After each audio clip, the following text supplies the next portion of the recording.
los estudios del discurso, proponiendo a finales de los años 60, principios de los años 70, que la gramática no sea solamente una gramática de oración, como por ejemplo con los estructuralistas o con Chomsky, etc., sino una gramática del texto. Eso fue en los años 70, pero muy rápido yo comprendí que solamente con la lingüística y la gramática no funciona para comprender bien el lenguaje, la comunicación del discurso, y por eso también empecé a trabajar con un psicólogo norteamericano que se llama Wolfgang, para hablar sobre los procesos mentales de la comprensión del discurso. Eso hice en los años 70 hasta principios de los años 80, y eso fue, yo lo menciono ahora porque lo que voy a decir ahora sobre conocimiento tiene sus raíces en ese trabajo con Kinch en los años 70.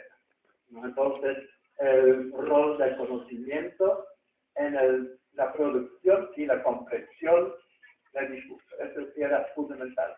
Y en más o menos 80, y después también mis primeros viajes por América Latina, empezando en México y después en otros países de América Latina, yo cada vez más, yo me di cuenta que faltaba una dimensión importante. Entonces, si hablamos sobre discurso, no solamente tienes que hablar sobre estructuras discursivas a todos los niveles, narrativas, argumentativas, gramaticales, etcétera, de discurso, y no solamente las estructuras, representaciones y procesos mentales, la parte de cognición. Una parte que para mí faltaba al final de los años 70 fue la dimensión social. Entonces, cada vez más, yo ahora tengo una aproximación multidisciplinaria que reúne discurso, cognición y sociedad. ¿De acuerdo? Entonces, desde los años 80 cada vez más estaba enfatizando la parte crítica también, los estudios de discurso, en una cosa que se llama análisis crítico del discurso, o estudios críticos del discurso, y mi propio trabajo en esta área durante los últimos 30 años más o menos fue sobre todo sobre racismo y cómo el racismo se produce y se reproduce en la sociedad a través de los discursos, por ejemplo, discursos políticos, discursos de los medios de comunicación, discursos de la educación también, que para ustedes aquí obviamente será específicamente relevante. Entonces, este es un trabajo que nunca termina, porque una vez que tú te pones haciendo estudios sociales y críticos obviamente, tú no puedes simplemente decir, ya tenemos en cuenta todo. Obviamente, si hablas sobre sexismo, sobre racismo, sobre pobreza y otros problemas fundamentales de la sociedad, tú no puedes terminar. Entonces, uno de los libros que yo edité, también con Sandra y otros expertos aquí en América Latina, fue un libro que se llama precisamente Racismo y Discurso en América Latina, con contribuciones de expertos de 7 países también aquí de Colombia. Entonces, es un trabajo todavía por hacer, porque es solamente un capítulo sobre Colombia, pero obviamente necesitamos muchos más libros y estudios especiales sobre racismo en Colombia y los países de América Latina. Después estando los estudios ya hicimos en Europa, yo empezando obviamente en Holanda, que también con España tiene un gran problema de racismo. De hecho, cada vez más con la crisis económica se agudiza cada vez más ese tipo de racismo. Y dentro de esos 30 años de estudio del racismo, yo empecé también a desarrollar estudios sobre nociones más fundamentales, que todos y todas nosotros en análisis discurso necesitamos siempre, como por ejemplo la noción de ideología. Tú no puedes hablar sobre discurso y sobre la reproducción del discurso y del poder y el abuso del poder en la sociedad, sin también hablar de ideología. Y había obviamente ya desde Marx y desde muchos demás, desde mucho trabajo sobre ideología, pero un análisis detallado que no solamente fue un análisis más bien histórico y político, como con Marx, Engels, hasta Lukács, Althusser, etcétera, como ustedes conocen, sino también un análisis de la ideología desde una perspectiva típicamente discursiva, porque las ideologías tú aprendes a través de los discursos, tú no aprendes ideología simplemente mirar a la gente o solamente a través de la interacción. Ideología se propagan y se reproducen en la sociedad a través del discurso. Por eso, hace 10 años, escribí un libro sobre ideología, también traducido y publicado en español. Eso como una de esas nociones fundamentales. Otra noción fundamental que no había casi hecho en análisis discurso de la noción de contexto. Entonces, mi último libro, que ahora estamos de publicar en español, con también que se llama Discurso y Contexto, tenía como propuesta decir, oye, si estás estudiando discurso, tú no puedes limitarte a mirar solamente el discurso mismo y sus estructuras, tú también necesitas las estructuras del contexto. ¿Qué cosa es exactamente ese contexto? Que a pesar de que todos los lingüistas siempre están diciendo, nosotros tenemos que estudiar la lengua, el uso de la lengua. En el contexto, nadie exactamente sabía lo que era. Entonces, mis dos libros sobre el contexto, un libro que se llama Discurso y Contexto, que acabo de publicar, y un libro que es el segundo volumen hecho, ya publicaron antes, que se llama Sociedad y Discurso. Allá usted puede encontrar en los dos volúmenes una teoría multidisciplinar del análisis del contexto y cuáles son los parámetros para analizar ese contexto. ¿Por qué? Porque el contexto determina cuál es el discurso, cuando el discurso es apropiado en una situación de comunicación. Eso es muy fundamental de la teoría del contexto. Y como tercera noción fundamental, que de una manera muy extraña, casi no se estudiaba en análisis discurso y lingüística, es la noción de conocimiento. Y sobre eso quiero hablar hoy. Entonces yo vi un poco esta historia de mi desarrollo personal porque tiene una lógica que ahora estoy, digamos, haciendo un paso atrás, no enfocando solamente sobre la dimensión crítica, sino obviamente una vez que tú quieres hacer un análisis crítico del discurso sobre ideología, sobre poder, sobre racismo, tú necesitas también una noción fundamental como conocimiento. Y todos ustedes aquí que han leído Foucault, por ejemplo, saben que hay una relación muy estrecha entre conocimiento, poder y discurso. Pero en Foucault y mucha otra gente se queda a un nivel muy filosófico. Y yo quiero, como también con la teoría del contexto, yo quiero una teoría multidisciplinar del conocimiento. Y entonces mis presupuestos para hacer ese tipo de análisis es, uno, lo que yo acabo de decir en esa ideología, que el conocimiento en la sociedad en general se produce y se reproduce a través del discurso. Lo que tú aprendes sobre el mundo, tú aprendes en general a través del discurso. Cuando yo esta mañana estaba leyendo el periódico aquí, el tiempo porque lo tenía cerca, y supe que hay un 4.5% de crecimiento en Colombia, mes o trimestre, no me acuerdo. Es una cosa que solamente podemos saber, no por observar, solamente cuando alguien te lo dice, lo que tú lees. Entonces, fundamental para todo lo que voy a decir hoy es que si tú quieres acumular conocimiento, lo haces a través del canal del discurso. Desde muy pequeño, obviamente, aprendes también muchas cosas como un niño sin discurso. Si un niño se choca sobre la cabeza contra la mesa, eso no necesita palabras. Ese es conocimiento que aprendes de una manera multimodal a través de sus actos mismos. También aprende muchas cosas mirando la cara de la mamá o del papá, etcétera, o sus amigos. Entonces, gran parte del conocimiento sí se aprende de una manera multimodal, por la visión, por tocar, por la distracción, etcétera.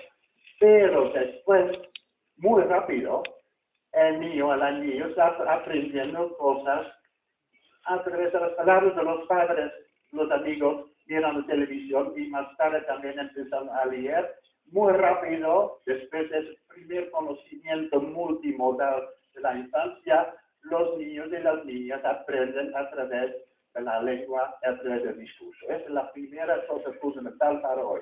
El aprendizaje, y también aquí sobre todo para gente en educación, fundamental es aprender, es una cuestión de discurso. Es trivial.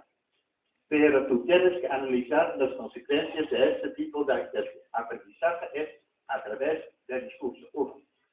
Dos, otro presupuesto de lo que estoy diciendo aquí. Ahora no desde el aprendizaje, sino a través del discurso, es que para poder producir un discurso, cualquier, una conversación cotidiana, un artículo de periódico, un trabajo académico, para poder producir y comprender un discurso, tú necesitas un montón de conocimientos.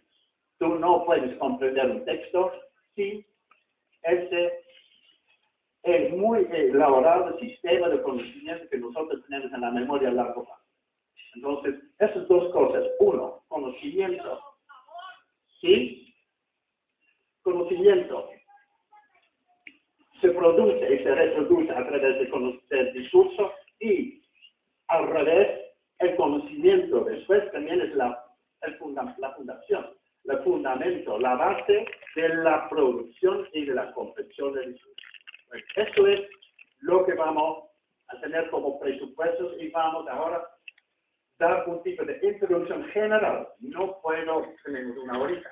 Entonces, hacer todo esto porque también son cosas cada vez más técnicas. Hoy en día en lingüística, lo que se hace, por ejemplo, sobre la relación entre conocimiento y gramática es una cosa muy técnica que ahora no lo puede hacer. Con una sala tan grande se necesita mucho conocimiento de la gramática y de la semántica y otras cosas más. Pero yo doy una introducción general para que ustedes tengan una idea de lo que estoy trabajando para este libro nuevo que estoy ahora sudando, produciéndolo, porque era de verdad muy bien. Porque cuando para contexto, yo no tenía ninguna monografía como base para mis propios estudios, para conocimiento, para cada disciplina hay miles de libros, miles. Entonces, totalmente imposible resumir todo eso en mi propio libro, que tiene como objetivo de reunir precisamente esas dos dimensiones. A pesar del hecho que hay miles de libros sobre discurso y muchos miles sobre conocimiento, no existe ninguna monografía que relaciona discurso y conocimiento en un libro. No hay. Entonces, esa es mi idea, tal vez estúpida porque es demasiado, de escribir este tipo de libro y por eso nunca termina porque ya estoy en eso en muchos años. Pero tal vez el año que viene, ya verás. Ahora, primero, para empezar, como se hace siempre, empezar con la filosofía. Para empezar, para terminar. Entonces, la filosofía tiene obviamente en la epistemología ya más de 2000 años, desde no sé qué Plato, etc., una idea de lo que es conocimiento. Entonces, en filosofía, específicamente en epistemología, la definición del conocimiento es creencias verdaderas justificadas. Justified true beliefs. Creencias verdaderas justificadas. Esa es la definición clásica y para los curiosos aquí van a saber que también no bastaba que había siempre contraejemplos que se llama the Gettier counterexample, pero eran ejemplos, contraejemplos muy rebuscados que no voy a comentar. Lo que voy a presentar es una definición, digamos, general, filosófica más general. Porque para mí la noción de la verdad, que es obviamente fundamental en cualquier estudio sobre conocimiento, la noción de verdad es un poco problemática, porque es verdad para quién. Entonces, mi propuesta como base de mi estudio sobre conocimiento es de adaptar esa definición filosófica a una definición más pragmática, más práctica, más empírica. No es conocimiento. Conocimiento son creencias, sí. Eso sí vamos a retomar. Entonces, la idea de que conocimiento son un tipo de creencias, belief, eso todo el mundo está más o menos de acuerdo. Dos, no solamente creencias, sino también sí creencia justificada. Entonces tú puedes decir, yo sé tal y tal cosa porque lo he visto. Yo sé porque Pedro me lo contó. o yo lo sé porque yo puedo deducir estas otras cosas. Entonces, gran parte de la filosofía, epistemología del conocimiento es elaborar en detalle las condiciones de justificación. Y justificación son básicamente tres cosas. Uno, percepción, observación. Yo lo sé porque lo he visto, oído o sentido. Dos, discursos de otra gente, lo que la gente a veces dice, por ejemplo, en un juicio testimoniales. Entonces, el discurso de otra gente, yo lo sé porque yo leí en periódico, yo lo sé porque Pedro me lo dijo. Y en trabajos científicos tú dices, tal y tal cosa yo puedo afirmar porque yo estoy refiriendo a tal y tal trabajo de otra cosa. Entonces, discurso aquí, cuidado es que es una de las cosas de justificación en nuestro conocimiento. ¿No? Y tercera condición es inferencia. Tú lo sabes porque tú sabes otras cosas y tú puedes inferir que eso sea cierto.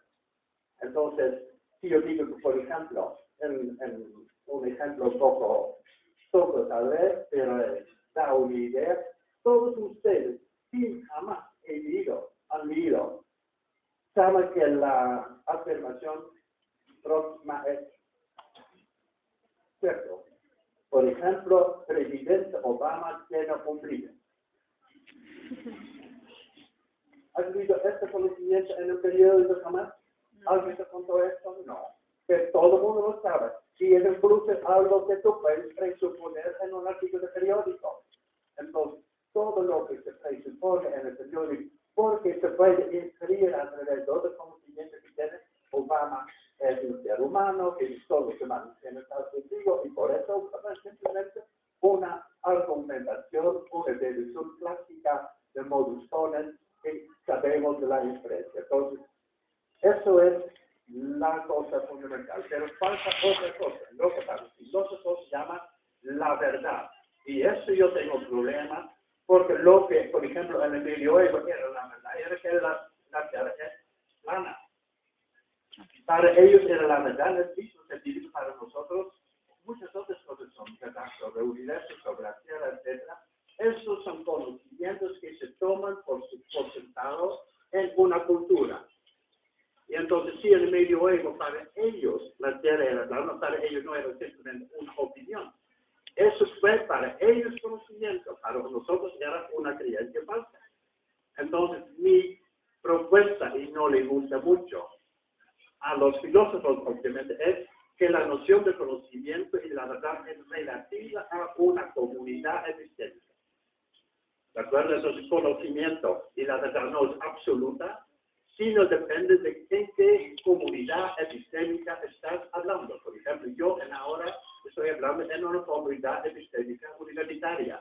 Pero si después estoy hablando con otras personas fuera de la universidad, puede ser que tenemos otros criterios de verdad. Entonces, cada comunidad epistémica tiene unos criterios de la verdad. Por eso yo digo, los conocimientos son creencias justificadas dentro de una comunidad epistémica, y cada comunidad epistémica tiene sus propios criterios de verdad. En un laboratorio son más estrictos que la vida cotidiana. ¿De acuerdo? Entonces, depende de dónde habla. Por eso la noción de la verdad, y por eso la noción de conocimiento es relativo siempre a una comunidad epistémica. Esa es la filosofía. Ahora un poco de psicología. Ya mencioné que para poder producir un discurso tú necesitas mucho conocimiento, y para comprender también. Vamos a enfocar sobre la comprensión. Si tú lees un artículo periódico, tú puedes comprarlo esta tarde, tú vas a ver que para poder comprender cada palabra y reunir las palabras en oraciones y oraciones, etc., que para poder comprender ese discurso y tener una representación mental del discurso que después puedes decir, yo leí tal y tal artículo periódico, tú necesitas activar de tu memoria a largo plazo, y para los psicólogos aquí se llama, obviamente, como ustedes saben, la memoria semántica. Tú tienes que activar conocimiento para poder comprender ese discurso. Por ejemplo, para establecer la coherencia. Porque muchas veces un discurso es simplemente la punta de un iceberg. Lo que tú ves en el discurso es lo que la gente todavía no sabe. Pero, por ejemplo, de la misma manera que en un artículo sobre una operación de Obama, tú no necesitas decir, los seres humanos tienen ombligo. Es un conocimiento que ya tenemos por sentado en nuestra comunidad histórica. Entonces, todo ese conocimiento que las lectoras de un artículo de periódico ya pueden activar ellos mismos, no necesitan decir el discurso. El discurso dice solamente lo que la gente todavía no sabe. Y por eso, un artículo de periódico, si lo hace explícito, sería muchísimo más largo que el artículo mismo. Entonces, la comprensión de un texto es muchísimo más detallada que el artículo mismo. El artículo mismo es simplemente la punta del iceberg de las cosas que la gente todavía no sabe. Es muy fundamental. Entonces, por ejemplo, para probar que un discurso es coherente, tú tienes que activar todo ese conocimiento o simplemente insertar en el texto las proposiciones que faltaban en el texto, pero que tú puedes activar ese conocimiento que tienes. Bueno, entonces, dos cosas que me parecen importantes para una teoría general del conocimiento son lo siguiente. Uno, si tú comprendes un texto, tú construyes un tipo de representación mental de ese discurso. Eso es fundamental. Y esa comprensión donde hay todos esos conocimientos que no están en el texto, se llama un modelo mental. Un modelo mental es una representación en la memoria episódica, que es una parte más personal, más autobiográfica de la memoria a largo plazo. En la memoria episódica, tú tienes una construcción, una representación del texto que has leído, más todas las inferencias que para ti son relevantes. Ese es un modelo mental. Y en ese modelo mental tú no solamente tienes la información del texto mismo, sino también las cosas que son interesantes para ti, como por ejemplo tus emociones o tus opiniones. Por ejemplo, lees en el periódico, Colombia está creciendo 4%, etc. Qué bien. Y la gente que comenta, o en el periódico mismo, o comentando sobre eso en una conversación, ellos y ellas no solamente construyen literalmente lo que está diciendo el texto, sino también todo ese conocimiento que está implícito en el texto, que tú tienes que combinar con la información nueva y el conocimiento que tienes en la memoria a largo plazo, más todas las emociones y, por ejemplo, opiniones que tienes. Por ejemplo, alguien, un amigo, te cuenta una historia y no solamente representa lo que él o ella te contó, sino también lo que opina. Entonces, un modelo mental es más personal. Entonces, si tú después preguntas a la persona, ¿qué te contó esa persona? La persona no va a reproducir lo que escuchó, sino también una mezcla de las opiniones y el tema que tiene. Entonces, la parte de la comprensión del discurso y la producción del discurso es un modelo mental de la realidad. ¿De acuerdo? No el texto mismo. Eso es fundamental. Y esto es relevante para hoy, para el conocimiento, para poder construir un modelo mental de un texto, tú necesitas activar todo ese conocimiento. Eso es fundamental. La otra cosa importante para la psicología es la siguiente. ¿Cuál es exactamente ese conocimiento? Si yo digo, tú tienes que activar el conocimiento de tu memoria a largo plazo. ¿Cuál es el formato de ese conocimiento? Hasta ahora, en los años 70, 80, la idea siempre fue el conocimiento es una estructura conceptual. Es una estructura conceptual de, por ejemplo, que dice un carro, un coche es un vehículo, etcétera, etcétera. Entonces, relaciones jerárquicas entre conceptos. Eso fue una idea. Otra idea, de otra psicóloga, fue que el conocimiento es más una cuestión de prototipos. Prototipos que, por ejemplo, la idea que nosotros tenemos de un pájaro es más bien de ese pajarito pequeño que vemos que, por ejemplo, el avestruz, un pingüino. Entonces, el pajarito que tú ves aquí usando en la ciudad es más típico del pájaro prototípico. Y un pingüino y un avestruz mucho menos.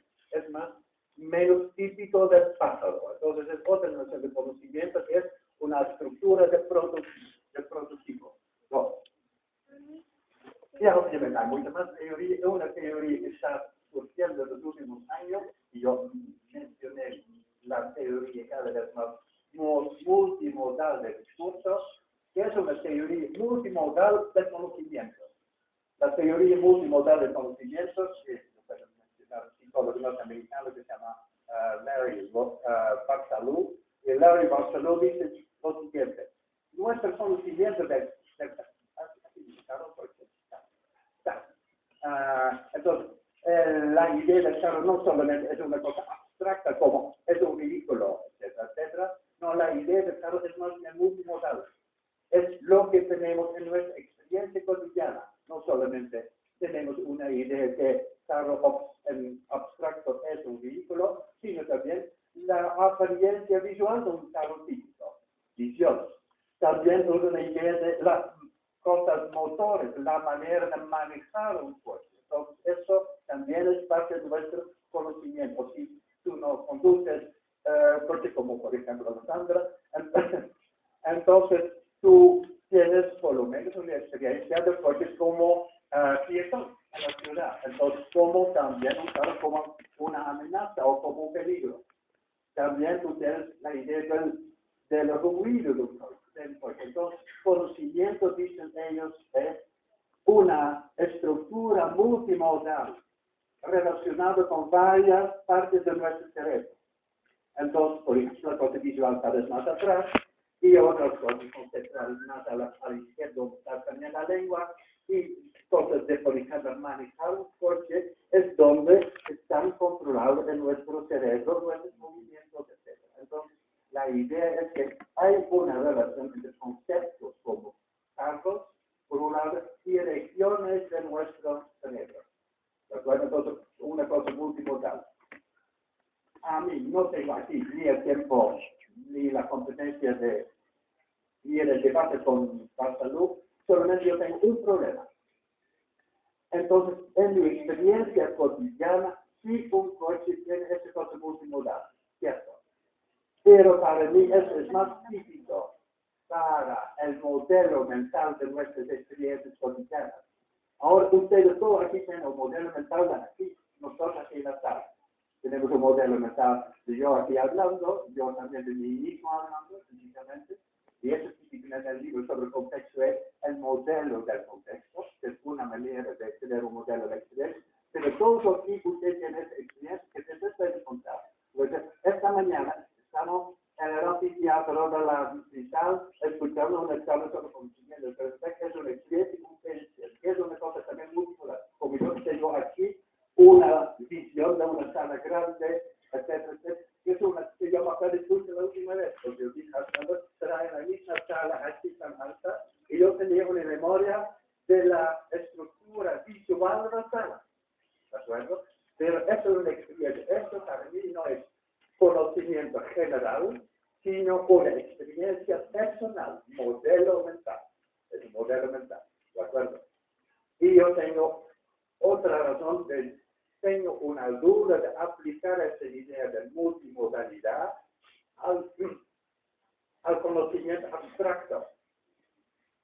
Por ejemplo, si tú conduces un coche, tú tienes otra experiencia que cuando caminas en la ciudad. Entonces, las experiencias con las cosas son diferentes para cada persona. Igual tú puedes hablar sobre un carro y todo el mundo te comprende, a pesar de las experiencias personales diferentes. Por eso, para poder comunicar un texto con la noción de carro, tú no puedes tener la idea básica que es el conocimiento que tenemos todos en común en nuestra comunidad histórica, sea una experiencia personal. Yo creo que hay que distinguir. Cierto, tú puedes, leyendo sobre un carro en el periódico, cuando alguien te cuenta una historia sobre un carro, tú puedes relacionar eso con tus experiencias. Sí, es cierto. Pero lo que está comunicando tiene que ser una cosa más abstracta que no está relacionada con cada persona. Entonces, esa gestión y problema que de verdad la psicología de hoy en día está pensando es cuál es la relación exacta entre experiencias personales de personas, también desde aprendiendo cosas en la casa, por un lado, y la comunicación general en el discurso. La comunicación en el discurso está básicamente comunicando cosas multimodales de sentimientos, o bien se basa sobre conocimiento general que la gente individualmente en la lectura sí transforma en sus propios modelos mentales. Y eso creo que es mi convicción, que cada uno de ustedes, tomando el periódico a la tarde, viendo un artículo que tiene que ver, por ejemplo, con estudiantes o la universidad, construye su propio modelo mental que sí puede ser multimodal. Pero lo que estás comunicando a través del discurso tiene que ser más abstracto porque no puede ser las experiencias de una persona. Entonces, eso es un poco lo que yo quiero decir sobre la psicología del conocimiento. Y la psicología social, muy breve, tiene que ver directamente con eso. La psicología social no sobre el cerebro, lo que ocurre aquí en la mente, el cerebro. La psicología social tiene que ver obviamente con cosas como cognición social, tiene que ver con representaciones sociales, como ustedes saben, de Moscovich en Francia. Tiene que ver con lo que tenemos en común con grupos, con comunidades, con sociedades. Entonces, el conocimiento como una cosa compartida en una comunidad, eso es lo que tiene que estudiar la psicología social. Y entonces la cuestión para ellos es cómo ese conocimiento que tenemos individualmente, cómo se produce y reproduce a través de la sociedad, cómo se propaga ese conocimiento. Entonces, hay gente en Francia y muchos otros países que tienen una teoría como si fuera, por ejemplo, una enfermedad que por contagio se reproduce. Hay muchas teorías diferentes sobre esta idea de la psicología social de reproducir el conocimiento de la sociedad, por ejemplo, a través de libros de texto, a través de medios de comunicación, etc., en la psicología social. Está entonces analizando la parte de la cognición social, y para mí, por eso también en mi definición del conocimiento, no es para decir que es un tipo de creencia de una persona en una situación así. Para mí, conocimiento es fundamentalmente creencias compartidas en la sociedad. Y esta idea de la cognición social es fundamental para una teoría multidisciplinar del discurso. Otra disciplina que me parece importante, la sociología. Yo acabo de mencionar el periódico, yo acabo de mencionar libros de texto. Obviamente, después de la sociología del conocimiento que ustedes conocen desde Marx y Mannheim y muchos otros sociólogos de la filosofía hasta hoy en día, con los trabajos sobre laboratorios modernos como trabajos de Latour y otras en Francia, etcétera, etcétera, ellos tienen una idea que la producción del conocimiento en la sociedad tiene que ver con esas estructuras sociales de la producción del conocimiento, como por ejemplo en el laboratorio. ¿Cómo exactamente se produce conocimiento en un laboratorio? ¿Cómo se produce conocimiento en el programa de doctorado? ¿Cómo va exactamente? ¿Cuál es el rol de la profesora? ¿Cómo interactúan profesores y estudiantes? Todo que tiene que ver con la interacción a nivel micro de la sociedad. ¿Cómo funciona la producción del conocimiento en el nivel micro de la sociedad, por ejemplo, en el programa de doctorado? O, por ejemplo, en una empresa. Hoy en día, la mayoría de los trabajos sobre conocimiento donde se produce, usted cree en psicología o filosofía. Ciencias de las empresas. Hay miles de libros sobre knowledge management. Muchos. Entonces, uno de los es muy, muy, muy popular en las escuelas de business. Entonces, eso es una cosa importante. Entonces, lo que a mí me interesa en la sociología del conocimiento es cuál es la estructura de la propagación del conocimiento en la interacción entre la gente. Y hoy en día, en la teoría de la conversación, hay estudios muy, muy, muy detallados sobre qué tipo de conocimientos tú puedes comunicar en una conversación. Yo doy un ejemplo para dar una idea, porque es mucho más complicado. Por ejemplo, en una conversación con una madre, y tú, por ejemplo, dices una cosa sobre la hija de esa madre, ¿quién crees tú que tiene más derecho de decir algo sobre esa niña, sobre esa niña? ¿La madre o una persona de la familia que no sabe nada? Entonces, obviamente, cuando hablamos sobre conocimiento, también hay que hablar sobre los derechos o el acceso al conocimiento. La idea es que la madre, como una cosa que se toma por sentado, tiene más derecho de decir algo sobre la niña que una persona que no tiene nada que ver. Claro, entonces, en la conversación cotidiana, si otra persona dice algo sobre la niña, la madre va a protestar en el sentido de, o no va a protestar, pero va a hablar de una manera que muestra cómo sabes tú sobre una cosa que yo sé mucho mejor que usted. ¿De acuerdo? Entonces, es un ejemplo como en la conversación cotidiana, hoy en día en la teoría de la conversación, se hace un análisis de cómo el conocimiento se manifiesta también y se maneja en la conversación. Es la micro. La macrosociología, obviamente, tiene que ver con sistemas, tiene que ver con instituciones, como por ejemplo, cuál es el rol de la universidad, de los medios de comunicación, etcétera, libros de texto, en la sociedad como, digamos, instituciones epistémicas. Instituciones epistémicas son las universidades, medios de comunicación, etcétera. ¿Cuál es el rol exactamente de la universidad en la reproducción del conocimiento en la sociedad? Otra disciplina, muy corta, para después terminar con la lingüística. Una disciplina, la antropología del conocimiento. ¿Qué hace la antropología del conocimiento? ¿Te acuerdas que antes yo decía conocimientos son creencias compartidas en una comunidad? Y sabemos que en diferentes comunidades culturales el conocimiento es diferente, y no solamente el conocimiento es diferente, sino también los criterios del conocimiento son diferentes. Cada cultura, puede ser la cultura del laboratorio, puede ser la cultura de la universidad, puede ser la cultura de la calle, sino también en diferentes partes del mundo, tú tienes muchas culturas que tienen otros criterios, como también en nuestra sociedad tenemos otros criterios en el medioevo, hace 300 años, hace 200 años, etc. Cada cultura tiene no solo conocimiento diferente, sino también criterios diferentes. Entonces, lo que para ellos es conocimiento, para nosotros puede ser prejuicio, o simplemente una forma de revisión, etcétera, una cosa que para nosotros no es conocimiento. Y al revés también. Entonces, tú tienes que relacionar esta idea de la relatividad del conocimiento.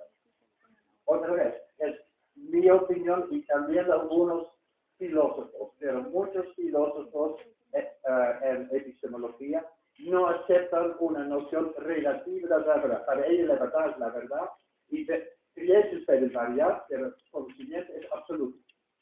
Para mí no lo veo así. Yo quiero desarrollar también en este libro una teoría natural del conocimiento, como también en la lingüística tenemos una teoría de la lengua no formal, sino de la lengua natural. De la misma manera que en la lingüística tenemos una teoría de la lengua natural, yo quiero desarrollar una teoría multidisciplinaria del conocimiento natural en la sociedad, como para la gente, como lo usa. Entonces yo me interesa, si la gente dice, yo sé tal y tal cosa, yo lo supe de tal y tal manera, cómo lo manejan en la vida cotidiana, en las conversaciones, pero también en el periódico, también en el doctorado, etc. En cada parte, comunidad, estructura de la sociedad, cada uno tiene su propia idea de lo que es conocimiento y cómo se diferencia del conocimiento de otras creencias en la sociedad, como, por ejemplo, superstición, como, por ejemplo, opiniones, por ejemplo, ideologías, por ejemplo, emociones, etc. Cada grupo es un poco diferente. Eso, esa variabilidad cultural del conocimiento me parece muy importante. Y finalmente, la lingüística. Esto es un poco más técnico, pero también si no has hecho mucha lingüística gramática, hay algunas cosas fundamentales. Entonces, una de las nociones fundamentales que yo quiero mencionar, que ustedes probablemente ya conocen, un psicólogo norteamericano que se llama Herbert Clark. Herbert Clark en el 96 escribió un libro que se llama Using Language, el uso de la lengua, y él introdujo ya en varios artículos anteriores una noción que él llama Common Ground. Common Ground es difícil traducir en español, porque claro, como tierra o dominio en común. Common Ground es lo que tú tienes en común con gente con quien estás comunicando, básicamente. Y eso es lo que tienes en común, en general son conocimientos. La cuestión entonces es todo lo que tiene que ver con la estructura de la lengua, desde las palabras, cláusulas, oraciones y todo el discurso, depende de ese common ground. Es fundamental. Entonces, por ejemplo, nosotros tenemos ahora también una common ground puramente visual. Podemos ver dónde estamos, entonces tenemos una common ground que es el contexto. Estamos en la distrital, en una sala, con otros estudiantes, profesores, etc. Eso ya tenemos en común como common ground contextual. Eso tenemos en común sin decir nada. Al momento que ustedes están aquí en la sala, ese common ground que se llama contexto, ustedes todos tienen, yo también. Yo en este momento, para cada palabra que estoy usando, también hablando en español y no holandés, obviamente, es porque estoy en Colombia y no en Holanda, todo eso es parte también de ese common ground contextual. Entonces, el common ground contextual es lo que tenemos aquí, simplemente dónde estamos, cuándo, los viernes, 21 a la mañana, a las 11, etc., es parte de lo que se llama escenario, setting, es el common ground. ¿Qué más tenemos aquí en común que no hay que formular, pero se toma por sentado? Los participantes, profesores, estudiantes, etcétera, etcétera, una persona que viene de afuera para hablar, todo eso también son participantes y sus identidades, profesores, estudiantes, académicos, universitarios, sus roles, por ejemplo, mi rol en este momento es no solamente mi rol, es mi rol de hablar. Yo soy como hablante en este momento, ustedes el rol de oyente. Es un rol y también relaciones entre profesores y estudiantes, gente que sabe más o menos y muchas otras relaciones. También eso se toma por sentado, porque si en principio ustedes sugieren más que yo sobre conocimientos, ¿para qué editar? ¿De acuerdo? Entonces, eso es la idea, que todo eso ya es parte de una parte del common ground, que es el contexto. Y el contexto controla las cosas que estoy diciendo. Entonces, si yo tengo una idea que ustedes ya saben mucho sobre la gramática epistémica, entonces, obviamente, yo ni tampoco debería hablar, porque entonces yo tendría que escuchar lo que ustedes me cuentan. Entonces, la parte del common ground es una parte del common ground, ya es el contexto que se presupone cuando estoy hablando. Por ejemplo, en este momento en mi cabeza yo tengo un modelo de contexto. En ese modelo del contexto no solamente yo tengo una idea de dónde estoy, yo puedo decir aquí quiere decir aquí en la universidad. No, primero aquí es donde estoy, aquí. Después aquí en la sala, con ustedes. Tres, aquí en la universidad. Aquí en Bogotá. Aquí en Colombia. Aquí en América Latina. Tú ves la noción aquí, que se llama una expresión déctica, que no tiene nada que ver con mi apellido, por cierto. Entonces, la expresión déctica es una cosa de referencia al contexto. La palabra aquí, como expresión, tiene muchas interpretaciones, depende del contexto. Si estoy hablando, estoy aquí en la sala, aquí en la universidad, la misma palabra tiene diferentes interpretaciones y depende del conocimiento que tenemos sobre el contexto. Si tú piensas en Colombia, aquí en Colombia. Si tú piensas en la universidad, aquí en la universidad. Depende, eso no se dice. Es simplemente una parte del conocimiento que tenemos en común, parte del common ground, que es el contexto. ¿Qué más contexto que tenemos? El contexto es muy importante. Eso es como la cosa más fundamental. Lo que tenemos en común en el contexto. Hay otras cosas. Por ejemplo, parte también de ese common ground, lo que yo acabo de decir durante la última 45 minutos. ¿De acuerdo? Entonces, parte de ese common ground también es la información que yo acabo de publicar en mi discurso. Eso tú puedes llamar el common ground textual, no contextual. Porque ya hablé sobre conocimiento, sobre ciencia, sobre muchas cosas, sobre memoria, sobre modelos mentales. Yo mencioné muchas cosas. Todo eso ustedes ya saben. ¿Y eso para qué sirve? Para las presuposiciones de lo que voy a decir todavía. Porque para decir, ¿te acuerdas de la noción de modelo mental? Sí, ahora yo necesito simplemente presuponer todo lo que acabo de decir necesitado. Entonces, este es common ground textual. Entonces, common ground contextual, common ground textual, y ahora, ¿qué más tenemos de common ground? Obviamente tenemos ahora de la oración misma de estoy hablando ahora. Desde allá empieza la lingüística. Entonces, la lingüística dice, la estructura de una oración no solamente es como ustedes aprendieron la gramática, con frase nominal, frase verbal, como ustedes, cualquier gramática, no importa.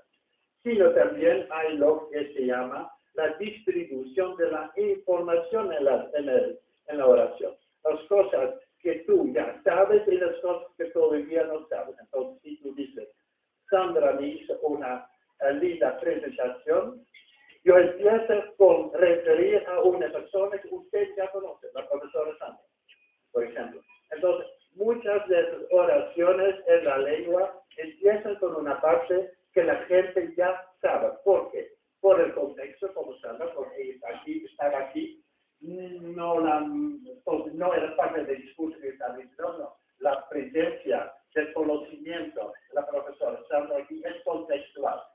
Eso en la oración tiene una función que se llama la función del tópico. En inglés topic. Entonces, la parte que la gente ya sabe, ahora viene el conocimiento. La parte de la oración que tiene información que la gente ya sabe, ese es el tópico. Y pues hay muchas cosas, por ejemplo, los estudiantes aquí saben, o ustedes saben, entonces ustedes ya saben quiénes ustedes, o los estudiantes que están aquí, eso ya se sabe el contexto, son conocimientos contextuales que ya están ahí y tienen influencia sobre una oración. Pero no siempre es así. Tú puedes tener una novela, y una novela, la primera oración puede decir algo, un hombre solitario caminaba por la playa, un hombre solitario todavía no había, nadie sabía quién es. Entonces tú tienes que introducir en el common ground un participante nuevo. En la novela, en el mundo de la novela, tú estás introduciendo una persona nueva, que es un hombre solitario, etc. Entonces, esto es introducir algo nuevo, que todavía no sabíamos. Entonces, la estructura de la oración es, en principio, por eso es tan importante, que en la lingüística anterior de la oración, todas esas cosas se estudiaban como si fuera esta oración una cosa aislada, obviamente no lo es. Oraciones tú tienes que estudiar en el texto, o la conversación, y el contexto. Y solamente en un estudio multidisciplinar, contexto y contexto, tú puedes establecer lo que es tópico y no lo es. Porque depende del contexto, depende del common ground, depende también del contexto. Entonces, esta es la parte tópica. La otra parte es, por ejemplo, una cosa que normalmente a veces se llama rema, a veces se llama comentario, y la noción más general ahora se usa focus, en inglés focus. Entonces, simplemente la parte que tiene información nueva. Por ejemplo, cuando yo dije, Sandra hizo una presentación, cuento después una historia sobre hoy, que la gente que no estaba, por ejemplo, yo dije, Sandra hizo una linda presentación, Sandra ya conoce, porque entonces hablamos sobre Sandra, y la información nueva en esa oración es que ella hizo una presentación linda. Esa es la información que la otra persona todavía no tenía. Entonces, no saben lo que pasa. Conocimiento en el periódico, en la conversación, ¿cómo funciona? Conocimiento se produce, se reproduce relacionando partes viejas con partes nuevas. La parte vieja ya tenían en el sentido que ya conocían quién era Sandra, pero la cosa nueva todavía no era, que todavía no sabían que ella hizo aquí hacer una presentación. Entonces, la cosa fundamental del discurso es esencialmente de oración a oración tomar una parte que ya conoce, o bien del contexto, Sandra, o bien del texto mismo, lo que yo acabo de decir, y añadir información nueva. Así va la construcción del discurso. Entonces, el desarrollo esquémico del discurso es así, de tópico a focus, y eso, para saber exactamente qué cosa es focus, qué cosa es exactamente tópico, tú necesitas esa noción de common ground. Y lo que yo intento hacer en este libro es ir un poco más allá de Herbert Clark en este libro de 96 y decir, para mí esa noción de common ground es demasiado metafórica todavía. Es linda la noción, pero es una cosa metafórica. Yo intento de explicar esa noción de common ground en nociones como modelos mentales semánticos, modelos mentales del contexto y otras cosas que hace 15 años la gente todavía no manejaba en ese cosa. Ahora, para terminar, 2 o 3 cosas más sobre lingüística y después ya hay posibilidad de conversación, perdón, de diálogo mejor. Entonces, tópico y comentar. ¿Qué más en el discurso tiene que ver con conocimiento? ¿Qué otra noción fundamental? Una noción muy fundamental es, por ejemplo, el uso de la modalidad epistémica. Por ejemplo, si tú dices, Sandra, tal vez mañana tal y tal, entonces es una cosa segura, no. Tal vez, o otras maneras de modular el conocimiento es a través de expresiones plurales como, por ejemplo, expresiones en el subjuntivo, cosas como tal vez, probablemente, posiblemente, etc. Tú tienes muchas maneras de modular tu certeza sobre el mundo. Y eso son maneras de expresar en la lengua que no tienes conocimiento, sino es simplemente una creencia más o menos tal. Yo supongo que es menos que yo sé que. Son palabras como suponer que, sé que, creo que, tal vez. Todas esas expresiones son expresiones de modalidad que son también importantes en la lengua, también importantes. También una noción que se llama en lingüística evidencial, evidential. Por ejemplo, si yo digo, yo lo sé porque esta mañana yo leí el periódico, porque la Sandra me lo dijo, o qué sé yo, etc. Tenemos en la lengua maneras de justificar nuestro conocimiento diciendo que yo no lo sé lo que yo estoy diciendo. Por ejemplo, alguien me lo dijo, lo leí en el periódico, o yo lo sé porque yo estaba allá. ¿Cuál es la fuerza argumentativa más importante en el conocimiento de la conversación gramatical? Hay lenguas que tienen una morfología que no solamente dice, por ejemplo, un verbo, sino también que tú supiste una cosa a través de la visión, del oído o de otras cosas más. Entonces, hay una variación en algunas lenguas que no solamente dice yo lo, por ejemplo, lo supe, sino también lo supo con la visión, mirándolo. Y normalmente en las lenguas la manera más fuerte de conocer una cosa es a través de la visión y no a través de historia de otra gente, porque otra gente puede mentir. Lo más confiable de conocimiento siempre es yo lo vi, más que por ejemplo lo oí, porque puede ser simplemente un oído, puede ser una grabación y nunca la realidad. Por eso también, si todos ustedes han visto miles de películas sobre juicios en Norteamérica, en los series, en que hay diálogo entre jueces y reos, etcétera, abogados, y entonces lo que intenta hacer un abogado es, si hay, por ejemplo, un testigo que declara una cosa, intentar, si una persona dice, yo lo he visto bien, y tú, pero seguramente de películas conocidas, que vamos a probar la posibilidad de la persona de si de repente se nota que no está llevando sus gafas, el lente, por eso no podría ver a 50 metros el acusado, etcétera, etcétera. Entonces, hay en un juicio, un diálogo sobre la confiabilidad de la manifestación de conocimiento del testigo. Sí, de verdad, la persona puede a 50 metros reconocer a esa persona sí o no. Entonces son cosas muy interesantes de la vida cotidiana aplicada. Esos son evidenciales. ¿Dónde sacas ese conocimiento? Siempre tres cosas. Por experiencia, vista, etc. Por discurso de otras personas, lo que has leído, lo que has dicho, o por experiencia. Simplemente pensar. Esas siempre son las tres cosas. Pero hay mucho más. Esas son las cosas más estudiadas en lingüística, pero hay mucho más. Hay, por ejemplo, también la noción de presuposición. Yo acabo de mencionar que el discurso es simplemente una punta del iceberg. Gran parte del discurso en el texto, gran parte de la información en el discurso, no se expresa, sino se presupone. Simplemente se toma por sentado que lectores y lectores ya lo saben. Esas son presuposiciones. Y eso también es una dimensión muy importante de la lengua, también de la lógica, también de la filosofía, que con la teoría que tenemos ahora podemos tener una idea mucho más interesante de presuposiciones y otras cosas más. Último ejemplo. Hay mucho más. Y espero en otra charla aquí en Bogotá hablar un poco más sobre esto, sobre lingüística, para tener aquí una idea. Por ejemplo, también tú puedes describir una escena, como en un artículo periódico, o en una conversación cotidiana.